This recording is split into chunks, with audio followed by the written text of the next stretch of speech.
일곱 번째, 회전 기계의 정밀 진단 보시겠습니다. 정밀 진단 종류가 굉장히 중요한데요. 우선 주파수에 의한 판정이 굉장히 많이 사용이 됩니다. 앞서 언밸런스와 미스 얼라이먼트의 이상현상의 특징을 봤을 때 이 주파수가 1F, 1X에서 크게 발생을 하는지 혹은 2F나 3F에서 이 성분에서 주파수가 크게 발생을 하는지에 따라서 이상현상을 우리가 유추해낼 수가 있었죠. 그렇듯 이렇게 주파수에 의한 판정이 굉장히 많이 사용이 됐었습니다. 두 번째는 위상 분석입니다. 각 베어링 위치에 대해서 위상각을 봄으로써 기계가 어떤 움직임으로 진동하고 있는지를 보는 방법이 위상 분석이 되겠고요. 세 번째는 진동 방향 분석입니다. 이것도 마찬가지 주파수와 마찬가지로 이 축 방향이라든지 수평이라든지 수직 방향으로 이렇게 진동이 주로 발생하는 방향을 찾아내서 이상 원인을 밝혀내는 방법이 있었죠. 그래서 수평 수직 방향으로 이상 현상이 일어난다면 언밸런스에 가깝고 축 방향으로 진동이 발생한다 라고 한다면 미스 얼라이먼트에 가까운 것으로 우리가 유추할 수가 있었습니다. 네 번째는 세차 운동 방향 분석입니다. 세차 운동의 원리를 이용해서 진동의 원인을 찾아내는 방법이 세차 운동 방향 분석이 되겠고요. 여기서 세차 운동 원리라고 하는 것은 회전하는 물체의 회전 축이 외부의 토크에 의해서 외부의 힘에 의해서 흔들리면서 원을 그리는 현상이 세차 운동 방향인데요. 예를 들어서 팽이와 지구의 자전축 운동이 이 세차 운동과 관련이 있다고 볼 수 있겠죠.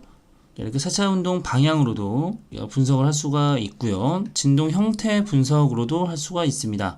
진동 형태를 분석을 해서 이상 진동의 원인을 찾는 그런 방법이 진동 형태 분석이 되겠습니다. 이렇게 정밀 진단 종류에는 주파수 가장 중요했고요. 진동 방향 분석, 그리고 위상 분석, 세차 운동 방향 분석, 진동 형태 분석 이렇게 5가지 등이 있다는 거 꼭 숙지하고 넘어가시고요.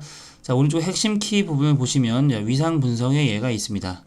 위상이 변하지 않을 때 강제 진동으로 우리가 유추할 수 있겠고요. 즉 선형 운동이죠. 위상이 변한다 라고 한다면 자료 진동, 즉 비선형 운동으로 유추해낼 수가 있겠습니다.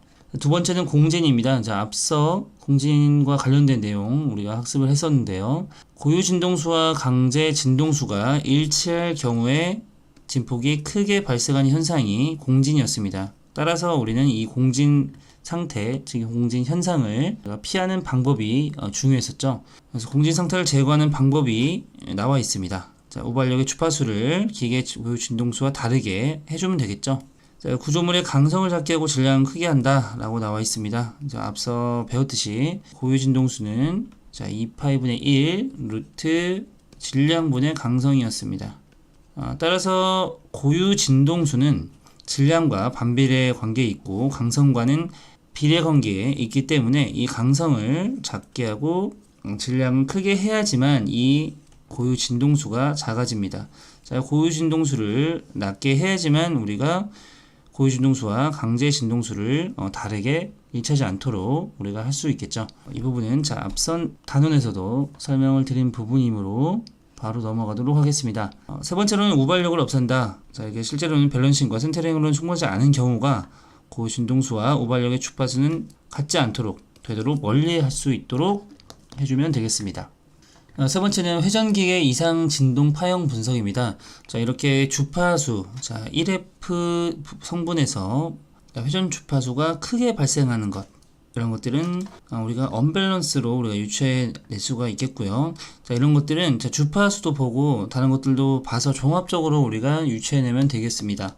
첫 번째를 보시면 축 1회전을 주기로 한 단진동에 가까운 파형의 존재는 이상이 아닌데 블로우 팬딩에서는 언밸런스 발생 시에 잘 볼 수 있는 그런 파형이 되겠습니다.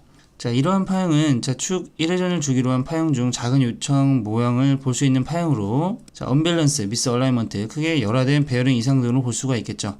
이 1F 성분에서 큰 주파수를 나타내기 때문에 언밸런스로 가장 근접하다라고 우리가 유추해낼 수가 있는 거고요.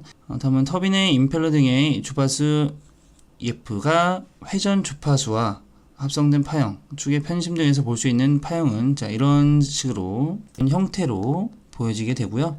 자, 이렇게 굉장히 많은 파형들이 있는데 이런 파형들을 보고 그리고 주파수 성분 이런 것들을 가지고 우리가 이상 현상을 유추해낼 수가 있습니다.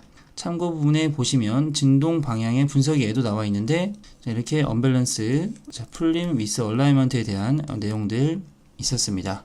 이렇게 이상 진동 파형 분석 쭉 읽어보시면 되겠고요. 자, 필터링 처리 중요합니다. 자, 필터링 처리에서는 이렇게 필터링 처리 방법에는 어떤 것들이 있는지 자, 세 가지가 있는데요. 자, 로우 패스 필터, 하이 패스 필터, 그리고 밴드 패스 필터. 밴드 패스 필터라고 하는 것은 주파수 패스 필터라고도 불리는데요. 자, 이렇게 세 가지 종류가 있다는 거. 이 종류를 물어보는 문제가 굉장히 많이 출제가 됐었고요. 자, 그리고 이 로우 패스 필터, 하이 패스 필터, 그리고 밴드 패스 필터에 대한 정의를 물어보는 문제가 굉장히 많이 출제가 됩니다. 저주파만 통과시키는 것이 로우 패스 필터가 되겠고요. 다른 고주파 이런 것들은 통과를 시키지 않습니다.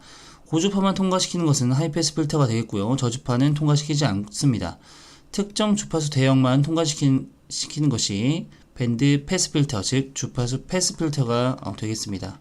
포락선 처리라는 것도 있는데요. 여기 결함이 있는지 명확히 알기 위해서는 이렇게 점선으로 표시한 파형이 있습니다. 이런 것들은 이렇게 변조된 신호의 진폭 변화를 나타내는 곡선인 포락선으로 처리를 해줍니다. 이런 식으로 포락선 처리를 해주게 되면 우리가 더 쉽게 이상현상을 유추해낼 수가 있겠죠.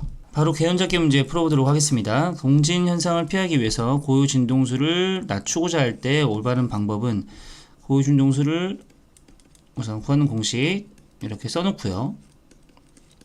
질량의 반비례하고 강성에 비례했습니다. 고유 진동수를 낮춰주기 위해서는 질량을 높여주거나 강성을 낮춰주면 되겠죠. 자, 여기서 강성을 작게 하고 질량을 크게 한다.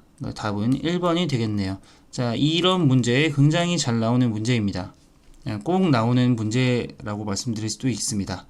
꼭 숙지 내용 하시고요. 두 번째 개념잡기 문제 풀어보도록 하겠습니다. 자, 기계 진동의 가장 일반적인 원인으로서 진동 특성이 1F 성분이 탁월하다 라고 한다면 어떤 이상현상을 우리가 유추해낼 수 있죠. 자, 질량 불평형인 언밸런스를 우선적으로 우리가 유추해낼 수가 있겠습니다. EF 부분, EF 성분인 경우에는 미스 얼라이먼트로 우리가 유추해낼 수 있겠고요. 언밸런스로 우리가 유추해낼 수가 있겠습니다. 따라서 답은 2번이 되겠고요. 다음 개념잡기 문제 풀어보도록 하겠습니다. 다음 필터 중 저역을 통과시키며 특정 주파수 이상은 감소해 차단시켜주는 필터로 가장 적합한 것. 자, 우선은 차단시켜주는 것은 제외하고 어떤 것을 통과시키느냐를 보면 되겠죠. 저역이라고 했으므로 자, 로우 패스 필터가 되겠네요. 그리고 하이 패스는 고역을 통과시키는 것. 그리고 특정 주파수만 통과시키는 것이 밴드 패스 필터와 주파수 패스 필터가 됐었죠. 여기서 저역을 통과시킨다고 했으므로 답은 로우 패스 필터 1번이 되겠습니다.